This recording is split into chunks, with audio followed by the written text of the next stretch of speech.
agireserwa kulaga jjala oba agireserwa ki, wabula wonna we tumulabira ng'alese esswala abeera mukaafu. Era bw'afiira kweyo embeera la yudfanu fi maqabiri lmuslimina, taziikibwa waziikibwa basiraamu, wala yusalla alayhi, era tasaalirwa era tanaazibwa.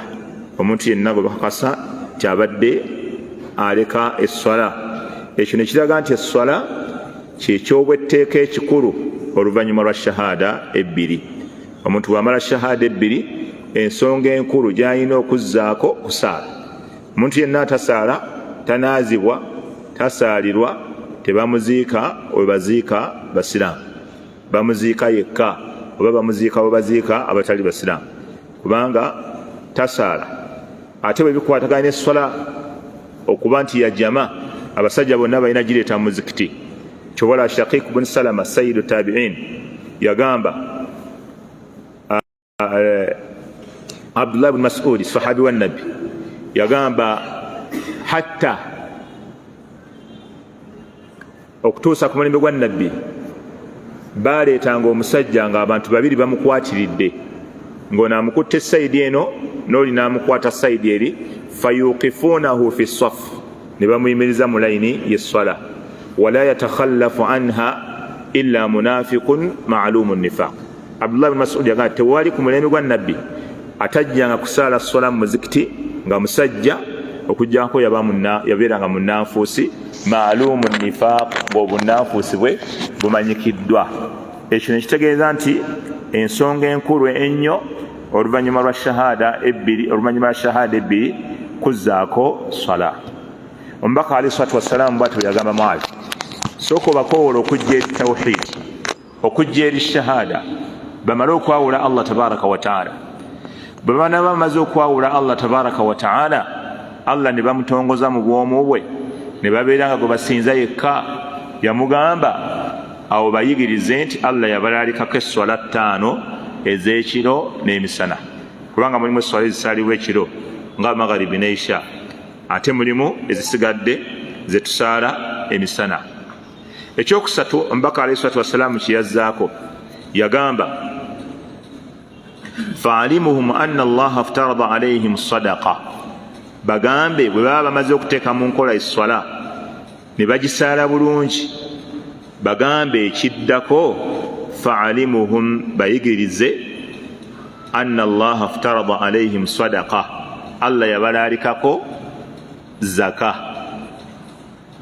Tu'khadhu min aghniyaihim, nga zaka yejjibwa mu bagagga mubo, faturaddu ala fuqaraihim, nedda mu baavu era mubo. Wano nabbi sallallahu alaihi wasallama zaka yagiyita sadaqa.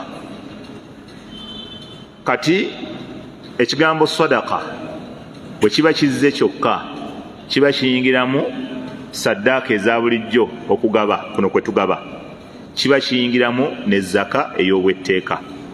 Nga bw'olaba ekigambo eky'obusiraamu al islaamu bwe kijja kyokka kiyingiramu obusiraamu n'obukkiriza. So ate bwe bijja nga buli kimu byonna ne bijja mu jumula nga byombi weebiri, al islaamu wal iman, awo buli kimu kiba kirina amakulu gaakyo. Naye bwe baleetako ekimu ne bagamba al iman, n'obusiraamu babuyingiramu, oba bwe bagamba al islaamu n'obukkiriza buba buyingiramu. Wakadhalika n'erinnya erya waladu, singa tubadde mu mirimu ya byabusika ne bagamba omuntu afudde n'aleka alwaladu, omwana, bwe bagamba waladu ne kijja kyokka bwe kityo, kiba kiyingiramu omwana ow'obuwala n'ow'obulenzi. Naye bwe babyawula ne bagamba albintu walwaladu, olwo bintu aba wa buwala, waladu abeera wa bulenzi yokka. Wakadhalika n'ebirala mu ebiri nga bye tujja okulaba n'ekifaananyi ekirala weekiri wano. Mu shariya mulimu erinnya nga limu bwe liba lizze lyokka lisobola okuyingiramu ekirala, naye bwe bijja byombi, awo buli kimu kiba kirina kye kitegeeza. Kati wano nabbi yagamba sadaqa wano eyingiramu saddaaka zino eza bulijjo, eyingiramu ne zaka ey'obwetteeka. Era ne Allah tabaraka wa ta'ala ekigambo kino kyennyini kye yakozesa n'agamba khudh min amwalihim sadaqatan tutahhiruhum وتزكيهم بها وصل عليهم إن صلاتك سكن لهم. يقام النبي خذ من أموالهم صدقة جم مالياwe صداقة الله ناقص صداقة nayenga ategeeza zaka ey'obwetteeka kubanga saddaaka ezisigadde endala Allah yali talagirangako nabbi kuzijja ku bantu ku mpaka. Wamma zaka y'omuntu emugibwako ku mpaka kasaaba nga alina zaka emaali yeetuuse okuweebwa mu zaka. Kati kyowala wano alaga khudh eyo amru wal amru lilwujubi inda al usuliyiina. Bannawusulu bagamba amru bwebangeze etegeeza yawatteeka. Allah yalagira nabbi khudh min amwalihim jamu maali yaabwe ekyo kiragiro tegeeza nabbi okujja zaka mu maali y'abantu kyabwatteeka. Wamma saddaaka ezisigadde si zaabwatteeka. Ne wano omubaka alayhi salaatu wassalaamu yagamba Muadhi bw'onoobalaba nga shahada bagitereezezza, akiida bagitereezezza bulungi, enzikiriza yaabwe eteredde bulungi, bagambe basaale.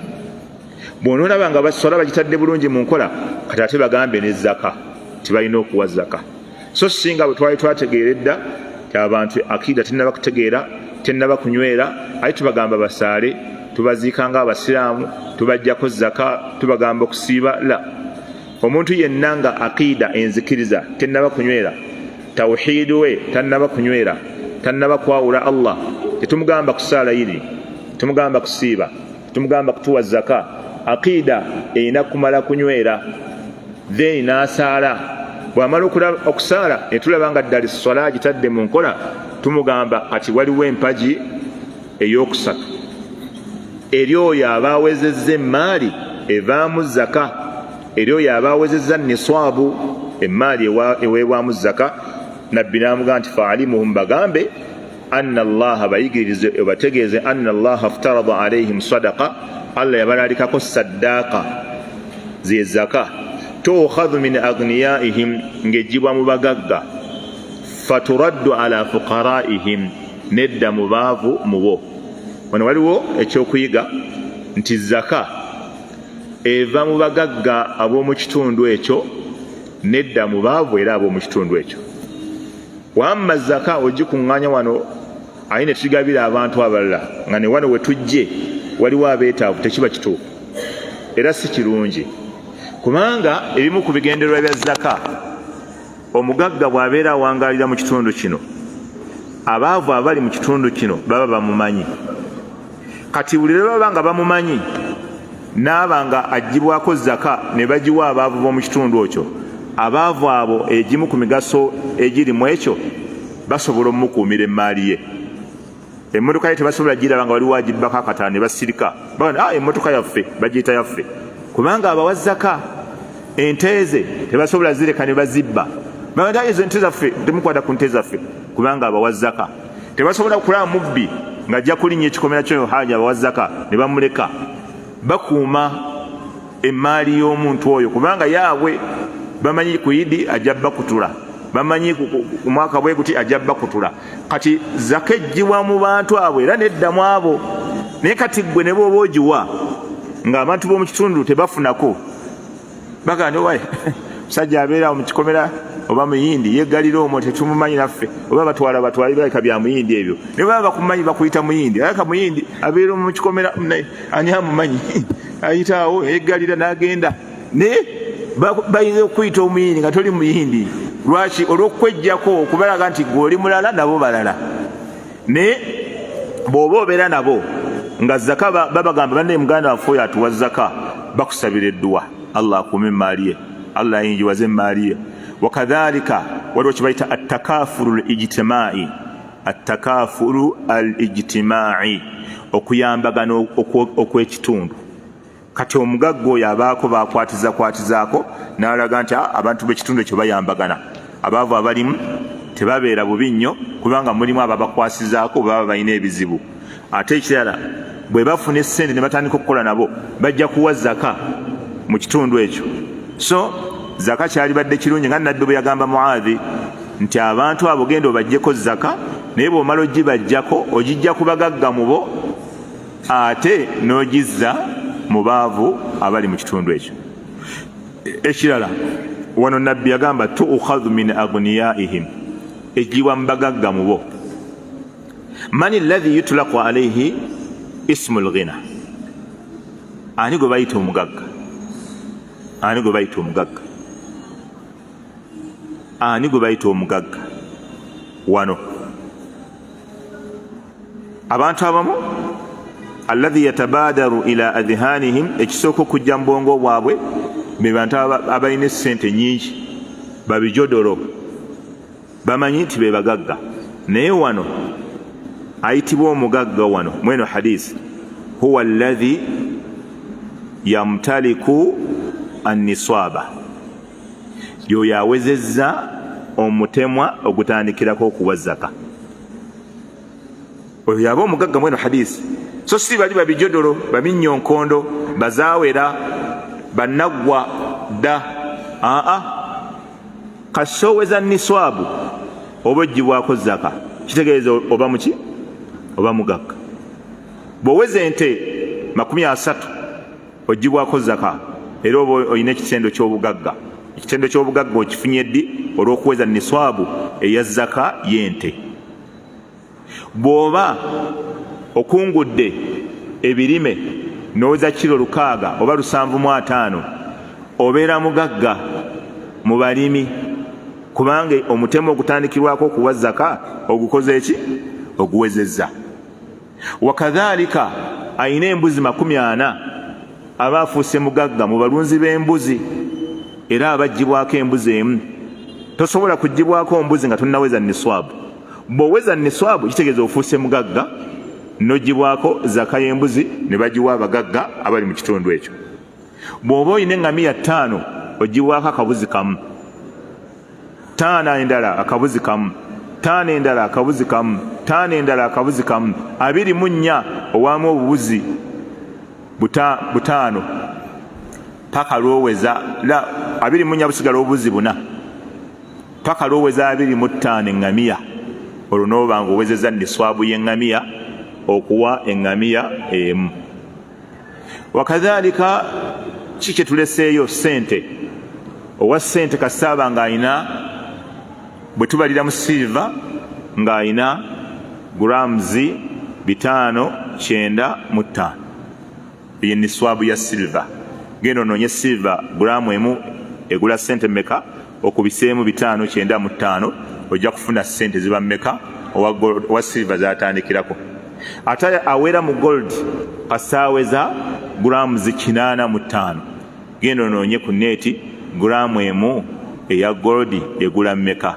sente ezo ze banaaleeta zikubiseemu 85 sente zinaafuluma ng'omanya ye niswabu eya zaka ku muntu agenda okuweera mu gold idhan ezo ze ansiba niswabu y'ebimera njikugambye niswabu y'ente njogedde kasazuwera 30 niswabu y'embuzi 40 niswabu y'ebirime kilo mmeka 605 oba lukaaga kyekyasinga okumanyika abamanyi abalala bagamba 705 tuli ffenna kyekirala kibawamu zaka kyesogedde silver ne gold ze sente silver ne gold ye niswabu ya sente kasooba ng'owezezza niswabu eyo obeera ofunye ekitende ekyaki eky'obugagga era bakuggyako zaka ne bagizza ate ku abo abakuli wansi abataweza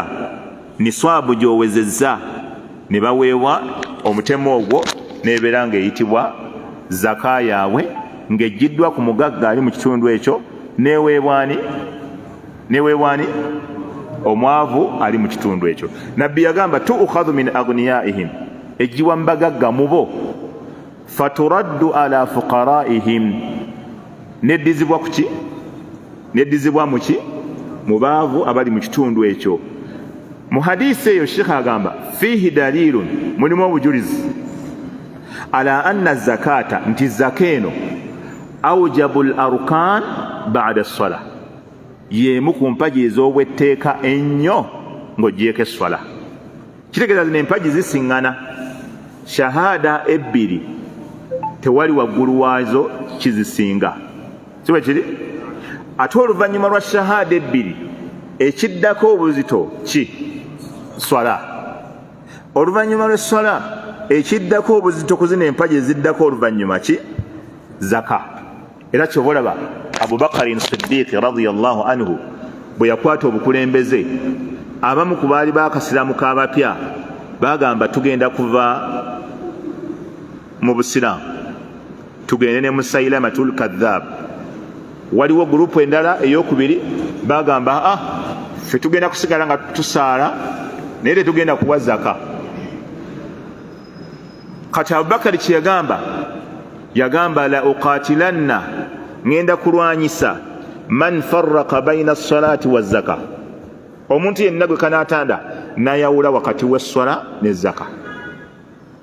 Fa inna az-zakata haqqul mal, zaka mutemwa gwa maali yennyini, emaali yeyeebanja. Nga bw'olaba bw'ozaala omwana akubanja okumulabirira.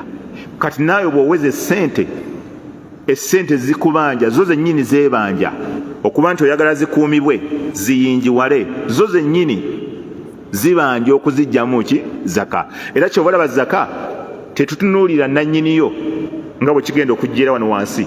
Nannyiniyo asobola okubeera nga mulalu, omwana alina ssente ebyobugagga oba omusajja abadde alina ssente n'agwa eddalu. Kasita agwa eddalu tekitegeeza mbu tetugenda kujjamu zaka. Zaka tusigala tugijjamu kubanga guno omutemwa gwa ssente, si gwa muntu oli agudde eddalu. So bwe basola temubanjibwa kubanga agudde eddalu, naye emaali bw'eba weeri eweza zaka, zaka ekola ki? Ejjibwamu mu maali ye. Wakadhalika maalu sabiyi, emaali y'omwana omuto. Omwana bw'aba abadde muto naye nga yasikira ebyobugagga oba bamuwadde ebyobugagga n'afuna emaali nnyingi, kasita eweza zaka tumugamba leeta zaka, tujjamu mu maali ye zaka.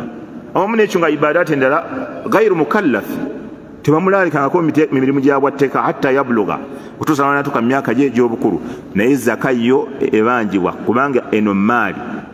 Kati Abubakari bwe yakambuwala ennyo, Umaru najja n'amugamba, Abubakari ogenda kulwanyisa otya abantu olwa zaka? Ng'ate nawulira Nabbi sallallahu alayhi wasallama ng'agamba ti omuntu yenna bw'asiramuka n'atoola shahada emaali ye eba ekuumiddwa n'omusaayi gwe guba gukuumiddwa. Ogenda balwanyisa ki? Abubakari n'addamu ogwokubiri n'agamba la uqatilanna, ngenda kulwanyisa man farraqa baina as-salati waz-zaka, omuntu yenna anayawula wakati w'esswala ne zaka.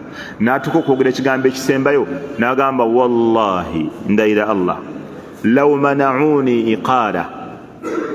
Oli iqaala bakivunula emirundi ebiri. Law mana'uni iqaala, oli ne bw'anaalekayo akayana akato, nga luli yaleeta ensolo nga mulimu akayana, kanu yuaddunahu ala ahadi rasulillahi sallallahu alaihi wasallam, nga ku mulembe gwa nabbi yali akaleeta, ne mulaba ku mulembe gwange aleese temuli kayana, laqataltuhu ala man'ihi, ngenda mulwanyisa olw'okulekayo akayana ako. Abavunuzi abalala bagamba iqaala kitegeeza muguwa, iqaala kitegeeza muguwa. Inda baadhi shurah, abamu bashara hadisi, yali ategeeza omuntu ne bw'anaalekayo obulesi muguwa, nga yoli yaleetanga embuzi ku mulembe gwa nabbi ng'azireeteddemu omuguwa, ne mulaba ku mulembe gwange ng'aleese embuzi nga temuli muguwa, ngenda mulwanyisa olw'okulekayo omuguwa. Kati Umaru agamba bwe nalaba Abubakari ng'amaliridde agenda kubalwanyisa, fa'araftu annahu alhaq, nimmanya nti Abubakari ali ku mazima, ali ku kituufu. Kulwanyisa ki? Muntu agamba mbu ajja kusaala tawazzaka. Bali abavudde ne mu Busiraamu n'asooka abaleka, n'agamba naye ono asigadde mu Busiraamu atayagala bukolako kitundu. Kyobola ne Ibn Abbas radiyallahu anhuma yagamba mu makulu g'ebigambo bye nti mu Qur'ani mulimu ayati 3, ayati ezo nnongo. Kibategeeza n'ekirongo kyeki bwe kuba nti ebintu bibeera bimeka? Bibiri. Yagamba mu Qur'ani mulimu ayati 3, ayati ezo nnongo zirina ebintu bibiri. Bw'okolako ekimu ekirala n'okireka, Allah takkiriza kino ky'okoze okutuusa nga nekiri okikoze. Aya esooka, wa'budu llaha wala tushriku bihi shay'a wa bilwalidaini ihsana an ishkuru li waliwalidayka wa qada rabbuka alla ta'budu illa iyyahu wa bilwalidaini ihsana. Olaba Allah abireeta bibiri. Allah yalagira okubeera nga bwe tumala okumwawula tuzzeeko kuyisa obulungi abakadde. Kati gwe bw'ogamba nti ogondera nnyo Allah ng'ate abakadde obayisa bubi, okugondera ku Allah tekulina makulu. Ate bw'ogamba nti ogondera Allah abakadde, ebya Allah n'obisuula muguluka, okugondera abakadde nako kufu. Kubanga abo gye bali. Mukadde wange aŋŋamba okumutwala mu ssabo, mukadde wange aŋŋamba okwabya olumbe, mukadde wange aŋŋamba tujagaze Christmas. Ye ayagala kusanyusa mukadde atanyiizaani Allah. Oyo naye aba talina kyakoze, kubanga Allah ye yatulagira obulungi bw'abakadde n'obukulu bw'okubagulumiza. Kati tolengeza Allah mbu olw'okuba ate otiitiibya omuzadde yakuzaala. Era abantu bangi bakolerawo nnyo ensobi. Sheikh mwe mutugamba tuyise bulungi bakadde baffe, mwe mutugamba tuyunge oluganda, kati ate naabeera ntya nga bajja Christmas nga siriiwo, mukadde ajja kunyigira, mukadde ajja kunkolimira, mwatugamba ekikolimo ky'omukadde kikoma wala. Ekyo kikolimo kyagundi ky'enkoko tekitta kamunye. Omukadde ne bwakolima ebikolimo 88.1 ng'akunenya kubeera ku busiraamu, ebyo ebikolimo byonna hadara, byonna bigenda tebiina makulu. Kubanga Allah yennyini yatugamba okuyisa obulungi abakadde, ate yennyini yatugamba wa in jahadaka ala an tushrika bi ma laysa laka bihi ilmun fala tuti'uhuma wa sahibuhuma fi dunya ma'rufa. Allah gandi bwe baba bakusikasika okole emikolo egirimu okujeega Allah, togenda awo tokkiriza awo tewali ggonda, naye bisigadde ebyensi bayise bulungi. Ne nabbi waffe sallallahu alaihi wasallam n'atugamba la ta'ata al-makhluqi fi ma'asiyati al-khaliq. Tetugondera kitonde kyonna kasita ensonga ziyingiramu okujemerani omutonze yatonda ekitonde ekyo. Ne baba taatawo, ne baba maamawo, ne baba ssengawo, ne baba kojjaawo, ne baba kasaba nga akugamba kukola mikolo gyawukana na ddiini, awo mugabe please mukadde wange nkuwa ekitiibwa, naye wano tewaliwo ggonda, wano tewali ggonda. Wahatta n'abakulembeze Allah yatugamba okugulumiza abakulembeze n'okubayisa obulungi n'okubagondera, naye abamanyi bonna bagamba tetugondera mukulembeze ng'atulagira kujeemera Allah, tetumugonderaawo. Kati n'olwekyo Ibn Abbas kyagamba ayati 3 zitambula n'ebintu byazo bibiri birongo. Esooka tugondere Allah, tugondere omubaka. Eyokubiri tugondere Allah, tuyise bulungi Allah tumugondere ne bakadde baffe. Eyokubiri wa ati'u Allah wa ati'u rasula, tugondere Allah nani kul in kuntum tuhibbuna Allah fattabi'uni yuhibbukum. Olaba bitambula bibiri. Bw'oba oyagala Allah gondera omubaka. Buli yenna amanyi mbu ayagala Allah agondera omubaka. Bw'oba owulira Allah omugondera, oyagala teeka mu nkola Allah bye yakulagira, gondera nabbi. Era eyo aya ejjamu munnabbidaa, kuba munnabbidaa tagondera nabbi sallallahu alaihi wasallam, era tagoberera nabbi, ye tayagala kugoberera nabbi. Nabbi yatuuka n'okulayira naga nti wallahi la yu'minu ahadukum, omumwe wallahi la yu'minu, aseekabe bibagamba tuli ffenna ye byagoberera. Ate nabbi agamba sallallahu alaihi wasallam okubeera omukkiriza omutima gwo gwonna goberera nabbi byakola ki, byajja nabyo alayhi salatu wassalam byakugambye, kyakulagidde kola, kyakuganye tokola. Idhan eyo aya yakubiri. Eyokusatu wa aqimu ssalata wa atu zaka, muyimirizeewo essola mutole neki ne zaka. Ezo aya nnongo. Kati kono Sheikh kyagambye kyobola Abubakar yalwanyisa abantu abaali baganye okuwa zaka nga bagamba bagenda kusaala naye tebagenda kuwa zaka. N'asalawo naga kansooke empumuze abalala nsookere ku bano abaagala okwawula zaka ku sswala. Sheikh kyagamba naye nti ekyo kiraga fihi dalili, mulimu obujulizi ala anna zakata zaka awjabu al-arkan, yempaje ey'obwetteeka ennyo baada sswala, oluvannyuma lw'esswala. Wa annaha tu'khadhu min al-aghniya, era muno mulimu obujulizi nti zaka ejjibwa mu bagagga, wa tusrafu ila al-fuqara'i, neesaasaanyizibwa eri abaki, eri abaavu. Wa innama khassa an-nabiyyu sallallahu alaihi wasallam al-fuqara'a, wano nabbi yayogera baavu n'abanga bayawulidde ekigambo kye, li anna haqqahum, kubanga hakki twagigandawaza, hakki y'abanaku, omugabo gwabwe, omutemwa gwabwe, obuvunaanyizibwa bwabwe, obwetaavu bwabwe, fi zakati, kubikwatagana n'okubawa zaka akadu bwe bukakafu ennyo min haqqi baqiyati al-asnafi athamaniya au saba. Al-afdalu an nakula as-saba. Omugabo gw'abamulekwa manya gw'abanaku gwe mukakafu ennyo okusinga kugiri emiteeko emirala egisigadde 8 oba 7, kubanga ogw'abanaku gwe gujjuza 8. Siba kiri emiteeko Allah gye yawa zaka giri 8 mu suratu Tawba. Kati bwe tujjako ogw'abanaku basigalawo 7.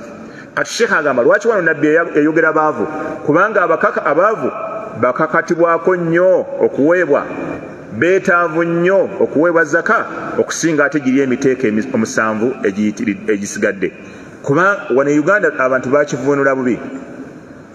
Wano Uganda bamanyi miskini nti yasinga okubeera obubi, ate faqiru bagamba oyo ali yaddeko. Naye ate mu sharia si bwe kiri. Mu sharia faqiru embeera yembi nnyo, kubanga bwe baba munnyonnyola bagamba yoyo afuna ekitamumala lunaku kulya, oba oluusi n'atafunira ddala, oyo faqiru. Naye oli bamugamba miskini, onompita masakini nze olaba nsiikiina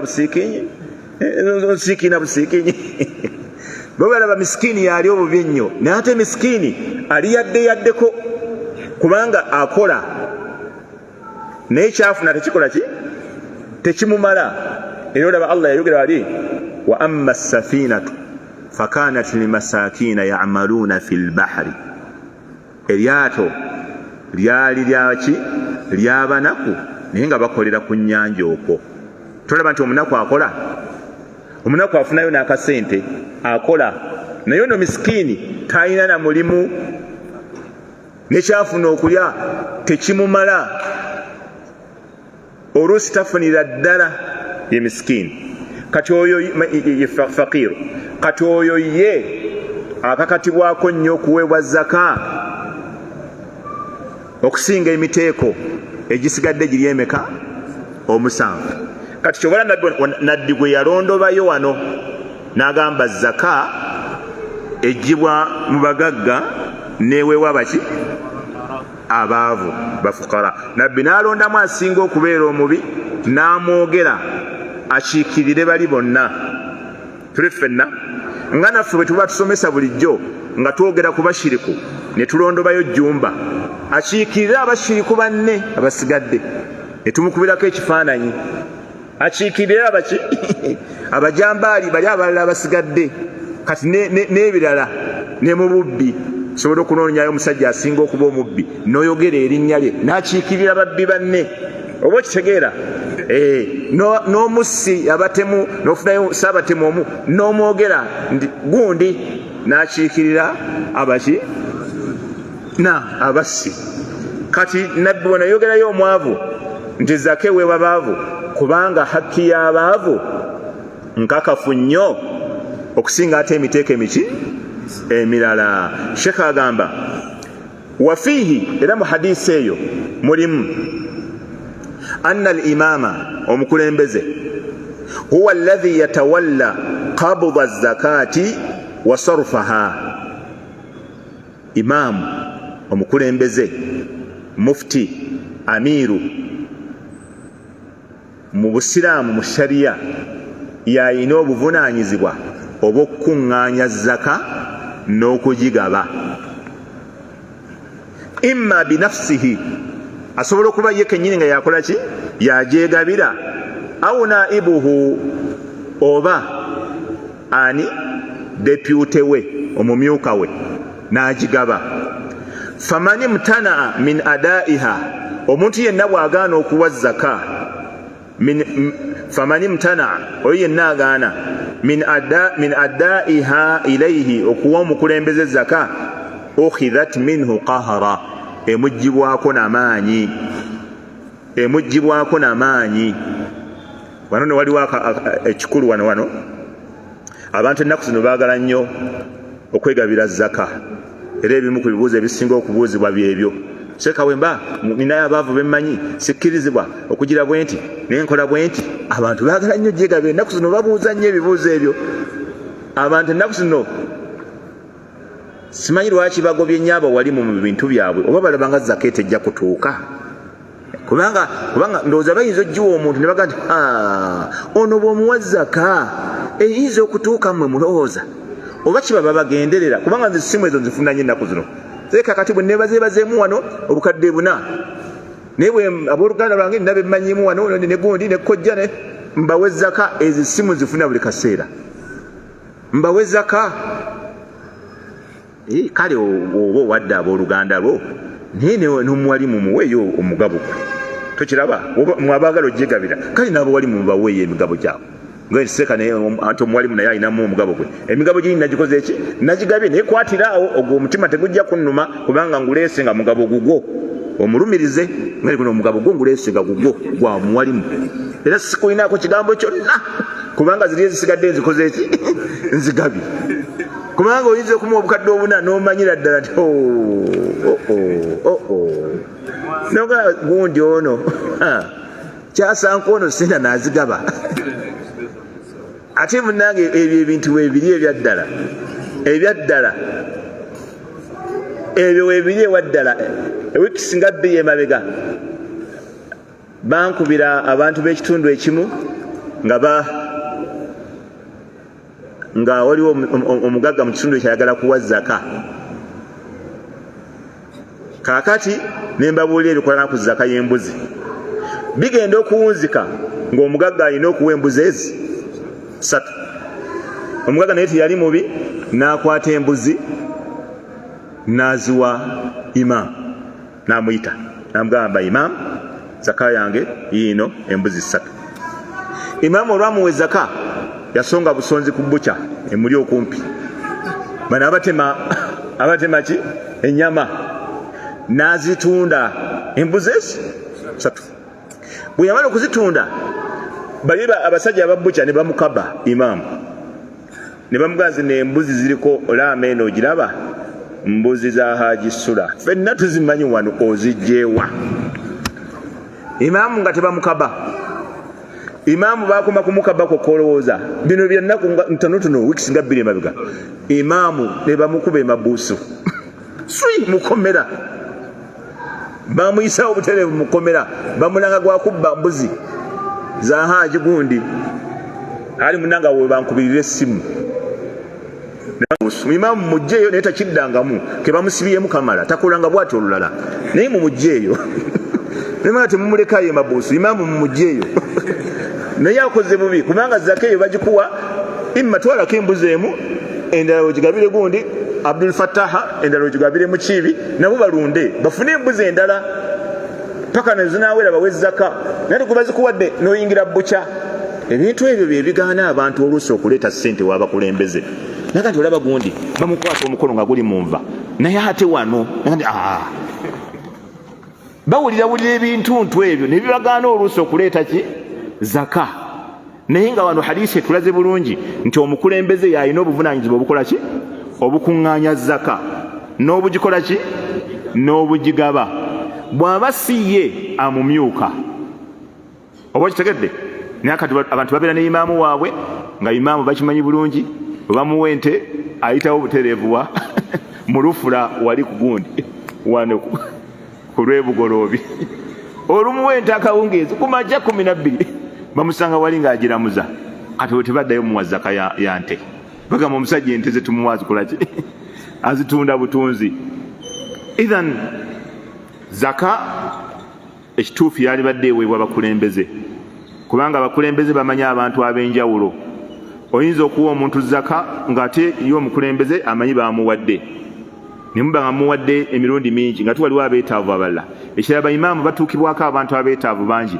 bamanyi ali obubi ennyo n'ali yaddeyaddeko si bwe kiri naye kati bwe tunaasalawo ffenna tugyegabire obusiraamu tebugenda kukuŋŋaana abantu kujja eri mukulembeze waabwe kumanya nti alina engeri gy'aba yambako gy'abakulaakulanya buli omu ajja kubeera ku lulwe buli omu ajja kubeera ku lulwe nze nfunye akange kankagabe nze nfunye akange kankagabe ekisinga obulungi zaka etwalibwa wa mukulembeze nga nabbi bwe yagamba Muadhi okiraba kati oli ayinza okubuuza singa tubawa zaka nga yonna bagirya buli tebagabaako tukole ki?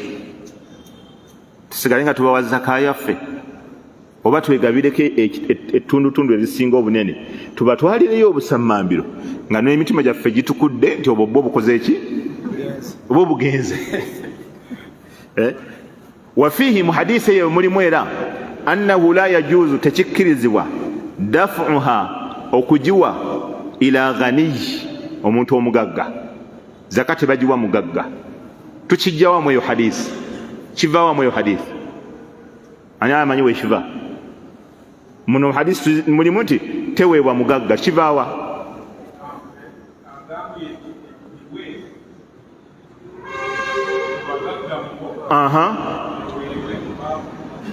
Nabbi agambe ejjibwa mu bagagga neweebwa ki? Abaavu. Obujulizi bwa nkunala nti omugagga taweebwa zaka. Zakatul maali gitwogerako wamma bwebeera zakatul fitiri omugagga basobola okumuwa kubanga zaka yakulya lunaku lumu bantu kusanyuka ku Idi asobola okuba alina ebimukutte. Zakatul fitiri basobola omuwa nga talina kyakulya ku lunaku lwa Idi naye nga alina ssente empitirivu, banka baazisibye, simanyi ensalo bakutte ebintu bye biri mutukula biriwa, talina wadde ssente, asasudde revenue biki, oyo aweebwa ku Idil fitiri. Wamma zakatul maali omugagga takola ki? Taweebwa. Wala ila kafirin ghairi muallaf yaksudu alkafira, era teweebwa mukaafu aluwa gairu muallafi atali gwe tusikiriza.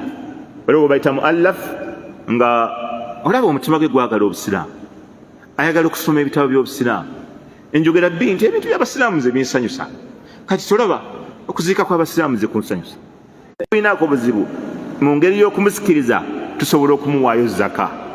Tuli ffenna asobola okuweebwayo zaka. N'emiteeko emirala ginnyonnyola. Waliwo n'omuntu akosa obusiraamu, waliwo omuntu akosa obusiraamu akkirizibwa okuweebwayo ku zaka aleme kukosa busiraamu. Asobola okuba nga si musiraamu naye nga akosa, naye nga bwe banaamuwa ssente obusiraamu agenda buleka.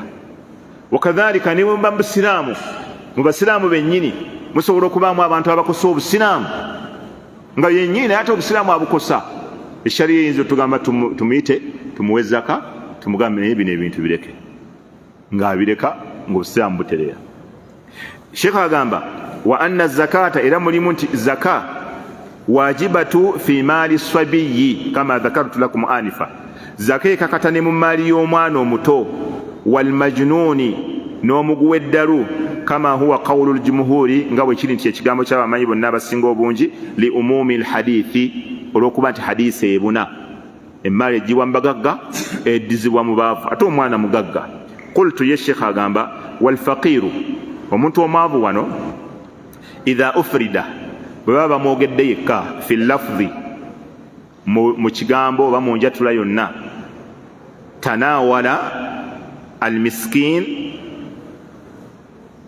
wa bil aks, ekigambo fakiru kitwaliramu omuki, kitwaliramu omuki miskini, wa bil aksi, bwe boogera miskini ne fakiru era bakola ki? Agenderamu kanabwairihi, ng'ebigambo ebirala ebikifaanana binayogeddeko ebimu, almuminu, almuslimu, alwaladu, n'ebigambo ebirala bifaanana bwe bityo, nga bwe boogera ekimu n'ekirala. Nga arrajulu, olaba arrajulu, singa Allah agamba mu Qur'ani n'ayogera ku musajja, daraba Allahu mathalan rajulan, olaba Allah wayogedde ku musajja, kiyingiramu n'omukyala singa naye ate bwe baleeta omusajja n'omukyala ne babyogera mu aya emu, kitegeeza buli kimu kirala. Man amila salihan min dhakarin aw untha, olaba ayogedde omusajja neki n'omukyala. Wamma wayogera omusajja nga oba nabbi n'agamba, hadisi yonna n'ayogera omusajja n'agamba omusajja bw'akola kino, mu hadisi eyo n'omukyala aba ayingiramu, aba takoma ku ki? Ku mukyala, ku musajja yekka. Kama qarrarahu Sheikh al-Islam, nga Sheikh al-Islam bwe yakyogera bwe kinywezaawo. Qawluhu, nabbi yasembyayo ekigambo mu hadisi eyo yamugamba wa iyyaka, nkwewaza wa karaima amwalihim okubajjako emmaali yaabwe ey'ebbeeyi. Alkaraima annafaisa min al amwal, emmaali ey'ebbeeyi tobajjaako ey'ebbeeyi. bw'eba nsolo ng'ogenze mu kiralo ky'omuntu okumubala tomugjaako ensolo ey'ebbeeyi kuolabanga kwasibidde olukoba. bw'eba mbuzi tomugjaako embuzi ey'ebbeeyi, ente, eŋŋamiya oba ndiga tomugjaako ey'ebbeeyi. Namugamba wa iyyaka nkwewaza wa karaima amwalihim okubajjako emmaali yaabwe ey'ebbeeyi. Yunsabu karaima, kino ekigambo karaima kiteekebwako fatha ala tahdhiri olw'okuba kiri mu kuba nti akwewaza. Olyaga nti iyyaka kyonna nkwewaza, kyakwewaza ekyo kiddako kyonna kirina kubaako fatha. Iyyaka kyonna ekinaddako awo kirina kubaako fatha. Tayib, kati yagamba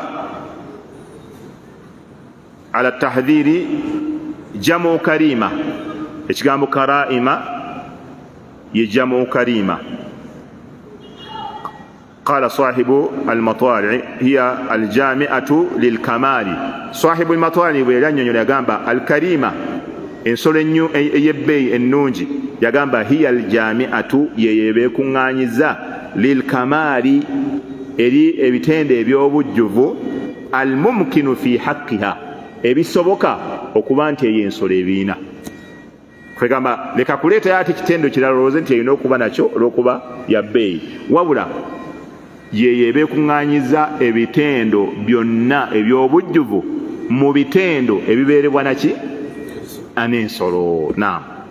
N'agamba min ghazazati labani, ng'okubanga erina amata mangi, wa jamaali suratin, n'okubanga endabika yayo nnungi, wa kathirati lahamin, n'okuba nti erina ennyama nnyingi nnene, wa suufi, n'ebyoya nga bw'ogikwatako yonna esaakaatidde.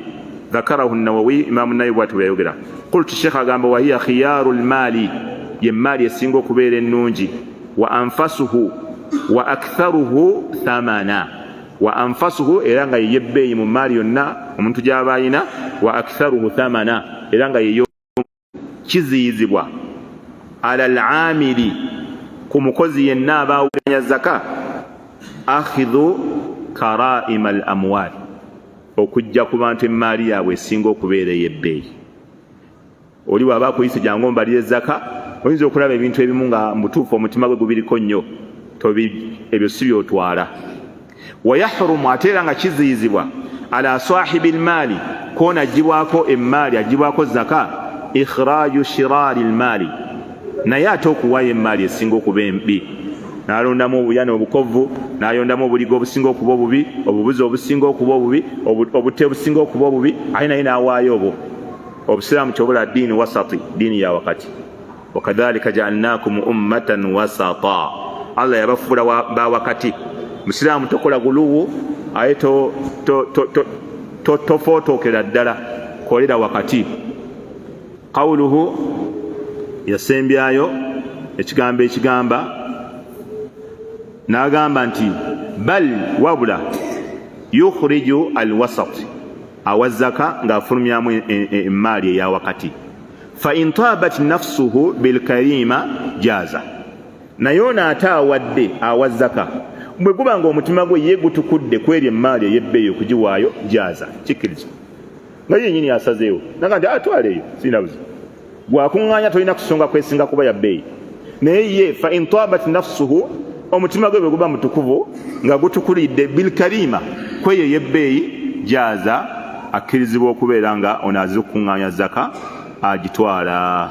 Qawluhu, yagamba wattaqi da'wata almadhlum, bw'oba owa zaka, bw'oba okuŋŋaanya zaka wadde ogenze okukola mulimu gwa ibaada, tya nnyo okusaba kw'omuntu ali azaamaanyiziddwa. Tya nnyo okusaba kw'omuntu ali azaamaanyiziddwa. Fa innahu, kubanga okusaba kw'omuntu ali azaamaanyiziddwa, laisa bainaha wa baina Allahi hijab, tekulina wakati waako na Allah jiji lyonna likusiikiriza. Amakulu edduwa y'omuntu alyazaamanyiziddwa egenda butereevu ewa Allah.